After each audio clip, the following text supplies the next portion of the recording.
Thank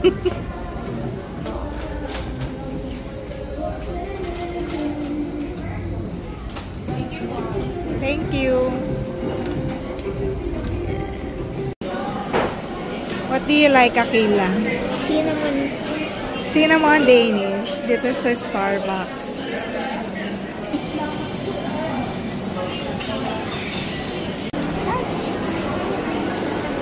Yeah. Oh, mahulog ah.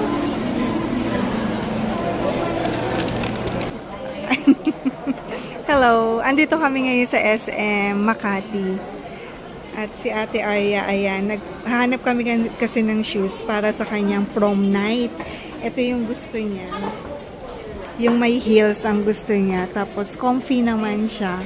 And pang adult na kasi siya, size 8 na siya sa adult. Wait lang ba? Yung pair nito, yun. Yan. Ate, sure ka comfy ka dyan? Ha? Itakbo mo daw? Takbo, papunta dito. Wow, 1, 2, 3. Maganda naman siya kasi hindi may iwan sa paa dahil meron siyang strap. Kaya safe siyang ilakad.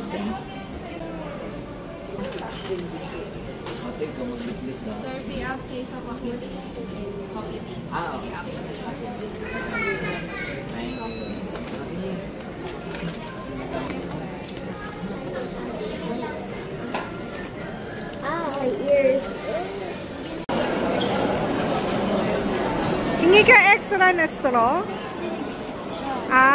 Okay. How about the paper bag, just in case? Ito sa akin.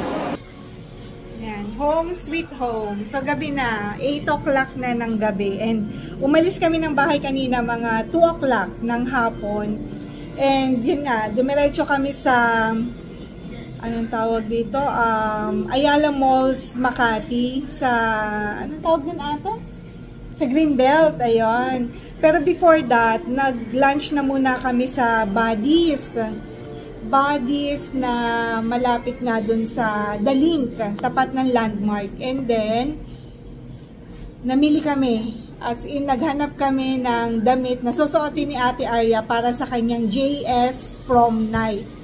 Meron na kasi silang JS this coming February 21. And ang team nila is Korean team na hindi, ito, papakita ko sa inyo yung picture kasi nag-orientation sila. And ganito daw yung susuotin nila.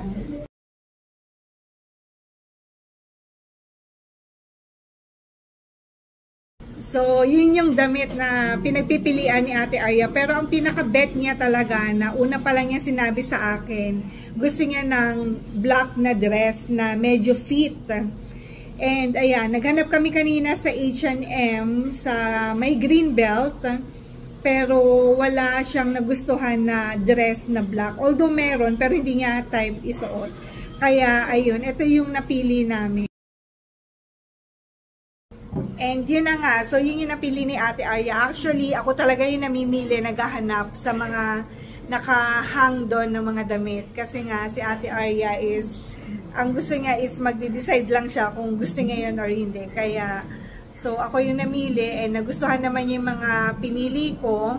And approved din naman kay Papa Al. So, finit niya muna yun. Kasi nga, hirap kapag hindi fit. Katulad nung kanyang leather na skirt na binili kanina is size 34 na siya. Yung 34, sobrang sakto lang sa kanya. So, kung mas malaki naman sa 34, baka medyo maging maluwag naman. And then, yung kanya namang blouse na parang pa-Venus type, ano naman yun, small. So, yun yung nag-fit sa kanya. And, ayun na nga, after namin sa Greenbelt, pumunta naman kami ng Glorieta kasi nag-Starbucks sila at nag-snacks doon. And, dumiretso kami sa SM Makati. Sabi ko kay Ate Arya, tingin kami sa SM Makati ng mga sapatos na babagay din doon. Which is gusto niyang sapatos is black. And gusto sana niya ng boots or semi-boots. Kaya lang, sobrang mahal and hindi rin naman niya magagamit after ng event. Kaya sabi ko, magandang bilhin niya yung magagamit niya rin para naman sulit yung bili namin. So, ito na nga yung nabili namin sa, sa SM Makati. Ito yung dala kong eco bag para nasa isang lalagyan lang yung pinamili namin. Ito yung brand ng sapatos ni Ate Arya, Parisian Comfy. So, nakita niyo naman yung video kanina. And medyo meron siyang heels, pero pwede niyan pa rin ito magamit sa school, kaya okay na yan. And nagustuhan ko yung brownie sa Starbucks, kaya yun yung to go ko or take out. Ito naman yung damit ni Ate Arya na skirt and blouse. Pakita ko na lang din. Ito yung blouse na Venus. Ayan. Ganito siya yung super stretchable niya na tela. Tapos ayan, no, meron siyang may pagka glitter something. Small. Naka-sale na lang siya before $7.99 and then $5.99 na lang. Kasi selected na lang din yung size, kaya naka-sale na lang to. So, sa likod, ganyan. So, ano siya, yung pa Venus type. Sa H&M to, pero dun sa section ng divided na, ayan, basta divided. And ito naman, first time niya, magkakaroon siya ng leather na skirt. Hinahanap ko talaga sana short na leather o kaya palda short na leather na babagay nga dito. Eh, wala talagang ganun. Kaya, ito na lang, skirt na lang. And then, mag-aano na lang siya. May pocket pa dito sa dalawang side. Ayan ang pocket. And then, sa likod, ganyan. Ito naman, hindi ito naka-sale. This one is $999, size 34. Sobrang sakto lang nito sa kanya.